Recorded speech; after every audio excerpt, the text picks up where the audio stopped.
Bonjour!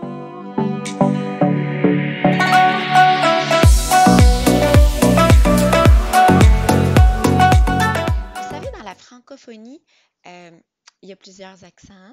Il y a le Québec, donc comme je parle là. Il y a en Belgique, il y a bien sûr en France, mais même en France, il y a plusieurs accents. Il y a bien sûr tous les pays en Afrique. Il y a la Suisse. Au Luxembourg aussi, ça parle beaucoup quand même le français. Peut-être que j'en passe, mais sachez que lorsque j'ai commencé à travailler dans le système scolaire français, j'ai commencé, moi, à la maternelle. Ça a été mon moyen là, de me familiariser avec le système scolaire français.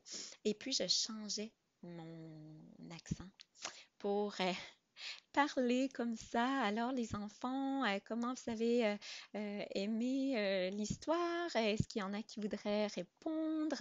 Ah, et en fait, la directrice de l'école, alors je peux le dire, hein, Cécile Dionne, avec qui je suis encore en communication, m'a dit, mais non, Eugénie, ça vaut pas la peine. En fait, c'est une richesse pour les enfants de ils sont dans l'apprentissage.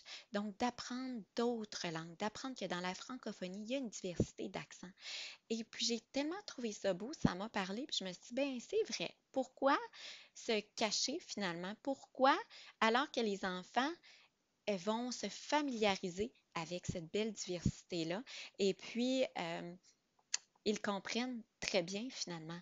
Effectivement, si on sort des expressions là, très québécoises, ils ne vont pas suivre. Mais comme dit aussi, on présentait des expressions typiquement là, françaises avec les jeunes, des générations, là, euh, des mots qui sont changés. Dans le temps, moi j'entendais meuf pour femme. Voyez-vous, c'est le même principe.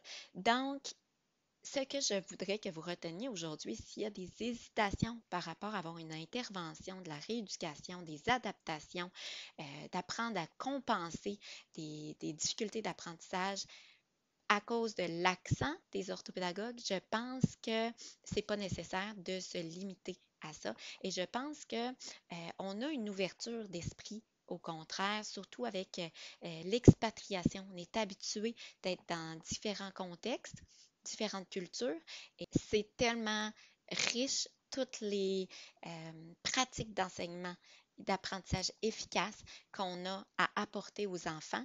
Je pense qu'il vaut mieux profiter de toutes ces stratégies-là que votre enfant va gagner, stratégies de lecture, d'écriture, développement de ses fonctions exécutives, toute la métacognition, les réflexions qui va se passer, toute la manière dont il va reformuler pour se rendre compte, d'accepter ses erreurs pour progresser.